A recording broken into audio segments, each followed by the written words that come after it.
여러분 반갑습니다. 역사탐정입니다. 이번 시간에는 미사지 왕도 중에서 그 재구성된 지자의 오른쪽 부분, 이 글자에 대해서 설명하는 시간을 갖도록 하겠습니다. 여기서 특별히 우리가 관심을 가져야 할 것은 이 지자의 이 역삼각형 형태가 무엇을 나타내느냐 하는 것입니다. 이 부분에 대해서 집중적으로 설명을 드리고자 합니다. 다음을 보시겠습니다. 자, 이전 영상에서는 이 부분에 대해서 설명을 드렸습니다. 이 천이라고 하는 글자는 본래의 초기 상형 문자로 기록을 했다 하면 다음과 같이 될 것입니다. 자, 여기서 보듯이 허씨는 설문해자에서 이렇게 설명을 합니다. 천이라는 글자는 일과 큰 대자, 이것을 합친 글자다, 이렇게 설명을 합니다. 그런데 이것은 허신이 설명한 그 글자는 진나라 때 나온 소전이라는 글자입니다. 그러나 그 글자는 이미 변형이 된 상태의 글자이기 때문에 본래의 글자와 모양이 다릅니다. 지금 여기에 나온 본래의 이 글자는 이 상형 문자는 진나라 때 이때로부터 그러니까 2007-800년 정도 이전에 사용된 그런 글자입니다. 그렇기 때문에 글자라기보다는 어떤 그림에 가까운 그런 형태를 띠고 있습니다. 자, 그러면 이 역삼각형을 살펴보기 전에 우리가 여기서 보는 삼각형, 이 삼각형은 허신이 설문회자에서 이렇게 설명을 합니다. 이 삼각형은 셋을 합한 것이다. 셋을 합했다. 자, 이것이 셋을 합한 것으로 이렇게 되려면 어떻게 이해를 해야 될까요? 이것은 직선이 하나, 둘, 셋 이렇게 해서 세 개의 선이 합쳐졌다, 이렇게 이해를 해야 옳은 해석이 될 것입니다. 그리고 이 직선은 발음이 신입니다. 이것처럼. 그렇기 때문에 신이라는 글자가 셋이 합쳐져 가지고 삼각형이 되었고, 따라서 이것은 세 분의 신을 합한 그런 글자이기 때문에 이것은 삼신입니다. 그래서 삼합야, 셋을 합한 것이다, 이렇게 하기보다는 삼신합야 이렇게 하는 것이 훨씬 더 정확할 텐데 허신이 왜 그런 설명을 하지 않았을까? 그것이 좀 아쉽습니다. 그런데 이런 삼각형에 비해서 이거는 거꾸로 역삼각형입니다.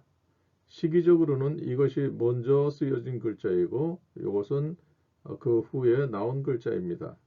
즉 고대 상형 문자에서는 어떤 그 최초의 문자가 발생을 하면 그 다음에 그것과 역방향으로 이렇게 글자를 뒤집는 그런 성향을 보입니다. 그것은 이 상대적인 개념을 나타내기 때문입니다. 예를 들면 이것이 최초에 나온 그 글자가 아버지라고 하면 그 다음에 나온 것은 아들이든지, 또 처음에 나온 글자가 둘 사이에서 하나가 형이라고 하면 그 다음은 동생이든지, 이런 상대적인 개념을 이렇게 고대에서는 그 방향을 통해서 설정하고 있는 것입니다. 그렇기 때문에 삼신의 경우에도 최초의 할아버지, 이 최초의 이 하나님이었던 이분은 새로 세워진 직선입니다. 그리고 따님은 역시 180도 뒤집어야 되는데 직선을 뒤집어 봐야 역시 마찬가지 모양이 되기 때문에 그렇게 하지 못하고 90도 꺾어서 이렇게 옆으로 한 일자, 이런 모양으로 가로선으로 이렇게 나타내게 되고, 그 다음에 세 번째 삼신은 가로 세로 다 있기 때문에 그 다음으로 두 분 사이에 사선을 그어서 이렇게 경사가 있는 그런 직선으로 표현을 하게 됩니다. 그래서 이 세 분이 삼신이라고 해서 이렇게 삼각형이 나타나게 된 것입니다. 그리고 이 삼신의 그 후손으로서 또 그 다음 세대라는 뜻으로 역삼각형이 이렇게 나타나게 되는 것입니다. 그리고 이분들은 친손이든지 외손이든지 이 자손들은 어차피 다 이 최초의 이 시조 하나님으로부터 그 피를 물려받은 자손들이기 때문에 다 자신을 이분의 자손이라고 해서 알을 자기의 상징으로 토템으로 다 내세웠습니다. 그렇기 때문에 이 일자는 이 친손과 외손, 친가와 외가 이 둘을 다 해에 속한 죽단이라는 의미로 사용되는 것이기 때문에 여기는 둥근 모양으로 다 표현을 하고 있습니다. 그러니까 여기는 우리로서는 여기가 친할아버지, 여기는 외할아버지, 그러면서 여기는 이 하나님은 부계, 또 이분은 우리로서는 모계 쪽의 인물이 됩니다. 자, 그럼 한번 보실까요? 자, 여기에서 보면 최초의 할아버지 세워진 일자, 그것은 이렇게 표현이 되어 있고, 또 옆으로 된 이 하나님의 따님 삼신 할머니는 이렇게 곡선 형태로 이렇게 가로로 그려져 있습니다. 그래서 이 가로라고 하는 것은 앞에서도 몇 차례 이렇게 설명이 된 것처럼 이분의 토템이 곤충이기 때문에 애벌레이기 때문에 그 형상을 따라서 방향을 그렇게 했던 것으로 볼 수 있습니다. 그리고 이 가로선에 이분의 아드님이 바로 이분입니다. 그러니까 이 삼각형이 먼저고 이 삼각형은 그 다음이 되겠습니다. 그래서 족보상에서 이게 이제 탑본을 뜬 족보인데요. 고대의 족보인데요. 여기에 보면 할아버지, 이 아버지 부자 이렇게 되어 있는데 여기에서는 그런 할아버지라든지 뭐라든지 인적 관계가 여기는 표현이 되어 있지 않습니다. 그것은 그때 당시에 별도로 할아버지 이상을 설명할 수 있는 어떠한 글자가 없었다 이렇게 볼 수가 있겠습니다. 그리고 여기에 보면 할아버지보다 더 먼저 이 세상에 나오셨던 분, 그래서 이 순서가 이렇게 족보로 되어 있는데 이 역삼각형은 여기에 이렇게 제일 윗자리를 차지하고 있습니다. 그러니까 여기에 기록된 인물 중에서 가장 어른이 되는 분이라는 것을 우리가 짐작할 수 있습니다. 이 탁본을 통해서 우리가 알아야 될 것은 이 역삼각형이 단순한 역삼각형이 아니라 고대의 어떤 특별한 인물을 나타내는 이름이었다. 족보로 사용되었다. 이것을 이해하시는 것이 중요하다고 생각됩니다.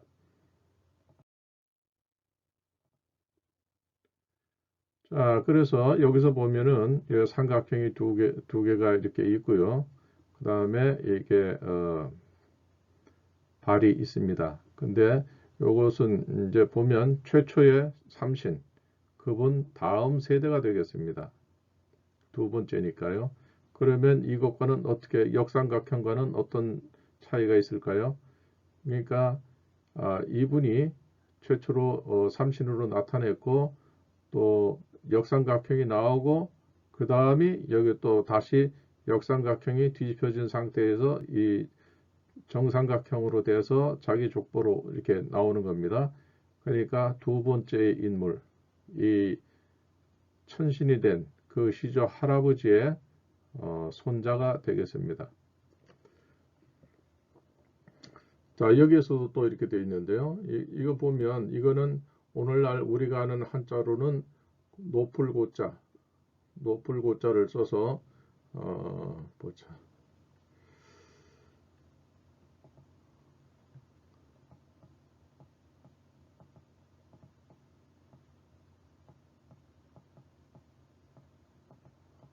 높을 고자를 썼고 이거는 양입니다. 이렇게 양으로 이렇게 쓰는데 이 밑에도 역시 마찬가지로 두 글자가 있고 여기에 해가 동그랗게 떠 있습니다. 그래서 이것이 고양 정옥이라고 이렇게 읽는 글자가 되겠고 이것이 사마천사기의 고양시로 기록이 되어 있습니다. 즉 오제 본기에 있는 인물이 상상이나 허구 속의 인물이 아니라 이렇게 발굴된 청동기에 새겨져 있는 그러한 그때 당시에 그 인물의 이름이었고 이 고양시라는 분이 상상의 인물이 아니라 실존 인물이라는 것을 다시 한번 우리가 깨닫게 됩니다. 그리고 여기서는 이 삼각형 허신이 설문회자에서 삼합야라고 했는데 이 서신이 채택하지는 않았지만 다른 방식으로 사용된 이체자 중에서 이렇게 사용되는 것이 있었다는 겁니다. 이 삼각형과 같은 뜻인데 여기 보면 이렇게 위에 있는 두 글자는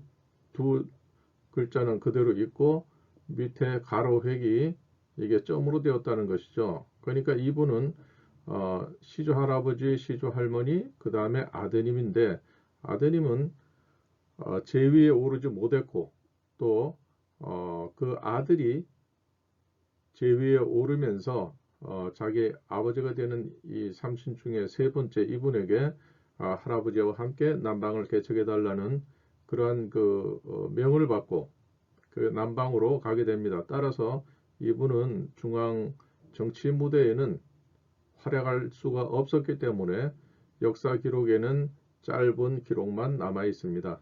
그러니까 이분이 그런 기록이 없었기 때문에 아마 여기서는 그거를 반영을 해서 이렇게 다른 글자로 간단하게 이렇게 찍었던 모양입니다. 그리고 고양시 할 때 이 양이라고 하는 것은 이분이 이제 그 유목민족의 자손이었기 때문에 양측이었기 때문에 그 양을 토템으로 했다가 정착을 하게 되면서 청동기를 이렇게 제조할 수 있는 그러한 기술을 갖게 되었기 때문에 그 이후에는 이 불을 상징하는 불의 근원인 이 양을 그러니까 태양으로서의 이 양을 이렇게 자기의 상징으로 또 이렇게 내세울 수 있었던 것 같습니다.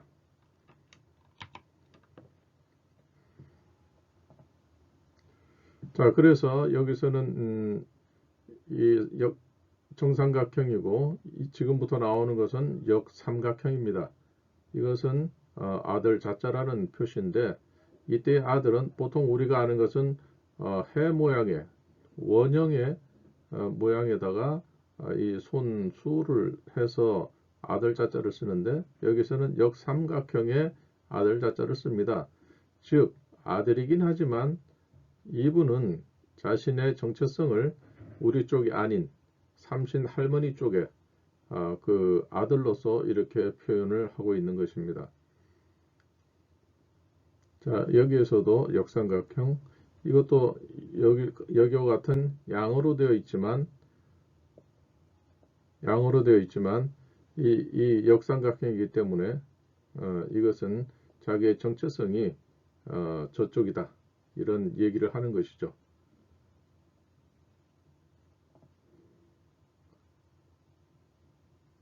자, 이 글자는 팔신을 설명할 때에 잠시 인용이 되었는데 역삼각형에 이렇게 팔로 되어 있습니다. 이 팔이라고 하는 것은 숫자로서의 팔이 아니라 분리되었다. 별도로 따로 떼어 넣었다. 따로 이렇게 관리한다. 분별한다. 이런 뜻이거든요. 그만큼 이분도 후손들에게 있어서 특별히 기념을 해야 되는 그런 인물이라는 그런 뜻을 담고 있습니다. 그렇기 때문에 역삼각형은 단순한 삼각형이 아니라 어떤 중요한 인물이다. 이렇게 볼 수가 있습니다. 자, 여기서도 역삼각형이 되어 있습니다. 자, 여기서도 역삼각형이 되어 있고요. 그래서 이 역삼각형이 단순하게 어떤 도형이다 이렇게만 보시면 안 되겠고 중요한 어떤 선조에 대한 기록이다 이렇게 이해하시면 좋겠습니다. 자, 그래서 이것은 국립중앙박물관에 방문했을 때에 제가 직접 찍은 사진인데요. 이것은 그때 당시에 3층에 그 기증관에서 제가 특이하다 해가지고 인상 깊어서 찍어온 것입니다. 자, 왼쪽은 본래 사진이고 오른쪽은 이것을 확대한 사진입니다. 자, 여기에 보면 여기도 역시 삼각형이 있고 역삼각형이 있습니다. 아까 근문 탁본에서 본 것처럼 이 삼각형은 그냥 멋으로 이렇게 만든 것이 아니고 이것은 하나의 그 삼국시대 그때 사람들이 선인들이 어떤 기념해야 하는 그런 인물이기 때문에 이렇게 새겨 놓은 것입니다. 그리고 이것은 아주 긴 불꽃 모양을 하고 있습니다. 이것이 앞에서 얘기한 천신을 세 가지 요소로 나누었을 때에 개인의 시칭, 개인만이 쓸 수 있는 세로선, 그것을 신이라고 읽고 그 다음에 이분을 상징하는 두 가지가 햇님과 그 다음에 불꽃 이렇게 해서 세 가지가 다 있으면 완벽하게 천신을 설명하는 그러한 그 조합이 되지만 뭐 그렇지 않다 할지라도 그 중에 하나만이라도 이렇게 구별되게 표현을 했다. 그럴 때에는 그것이 천신인 것을 누구나 다 알 수가 있습니다. 그래서 여기에 보면 전체적인 형상 요것은 불꽃의 모양인데 가운데를 또 확대를 해서 보면 이렇게 세로선으로 쭉 위까지 올라가 있습니다. 그 다음에 여기는 둥근 원이 되어 있습니다. 돌출되어 있죠. 그러니까 불꽃과 신이라는 이름과 그 다음에 이 알을 나타내는 원형이 있습니다.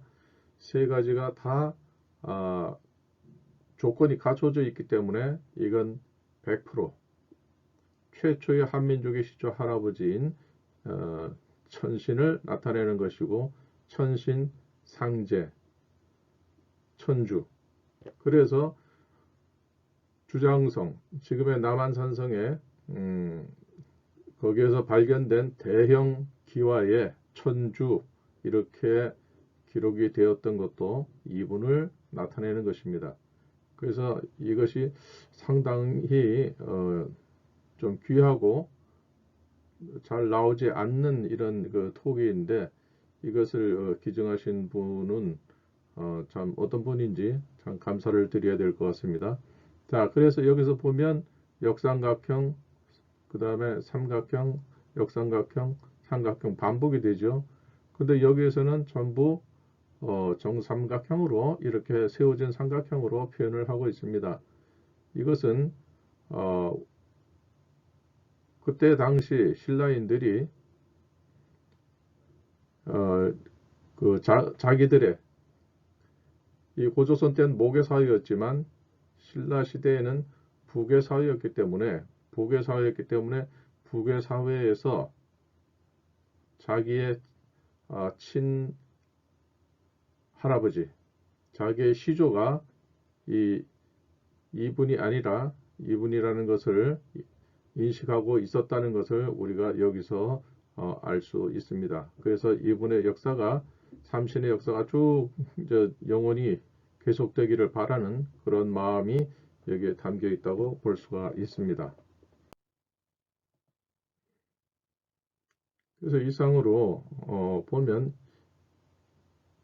이사지왕 글자 중에서 다른 거는 정상인데 우리가 익숙한 글자인데 이 지자는 어디에서도 볼 수 없는 형태로 재구성되어 있었기 때문에 이 글자는 이것만은 알아라. 이게 알지자거든요. 알지자인데 무엇을 알아야 되는가? 그것을 아마 재구성해서 신라인들이 인식한 알아야 되는 그러한 내용을 반드시 알아야 되는 내용을 그렇게 남겨놓은 것으로 볼 수가 있겠습니다. 그래서 천주의 주자처럼, 주자도 재구성한 글자였죠. 그래서 이 주자처럼 지자에도 특별한 의미를 부여하기 위해서 재구성한 글자임을 추정할 수 있다. 그것은 반드시 알아야 하는 그 시주 인식, 그것을 나타내는 것이라 볼 수 있습니다. 사마천이 천재의 교훈을 알 수 없다고 한 것은 고조선의 역사가 증발되었다는 말과 같다. 그것은 천재의 교훈을 알 수 없다고 한 것은 알 수 없는 것이 아니라 고조선을 고조선이라 쓰지 못하고 오제의 본기로 남겨놓은 것과 같습니다.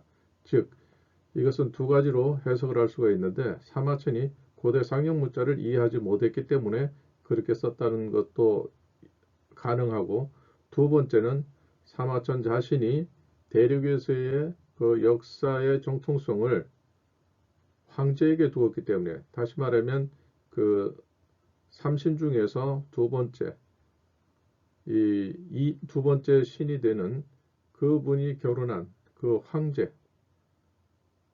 쪽을 정통으로 역사를 기술했기 때문에 그것을 은폐하기 위해서 오제본기로 이렇게 남겨놓았다. 이 두 가지 해석을 할 수가 있는데 어느 쪽인지는 그건 단정 지을 수는 없죠.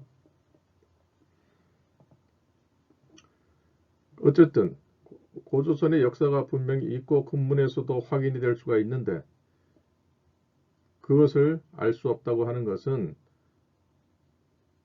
산동과 바레만 일대에 존재했던 대문구 문화 말기와 또 그것을 이어서 고조선 최초의 신이었던 천신과 또 그 사위였던 황제, 이 둘 사이 두 각기 다른 족단이 하나의 나라를 형성한 것이 고조선이었는데 그 고조선은 바로 산동과 바레만의 일대에 있었고 또 그 이후에 그것이 은나라가 또 차지했었고 그 후에는 주나라에게 그 은나라가 망하면서 이 반란을 막기 위해서 서쪽으로 옮겨가게 20만 명을 옮겨서 거기에서 이렇게 있었기 때문에 아예 그 뿌리를 잊어버리게 하는 그러한 그 유도를 했지만 거기에 쓰여져 있는 그 목공의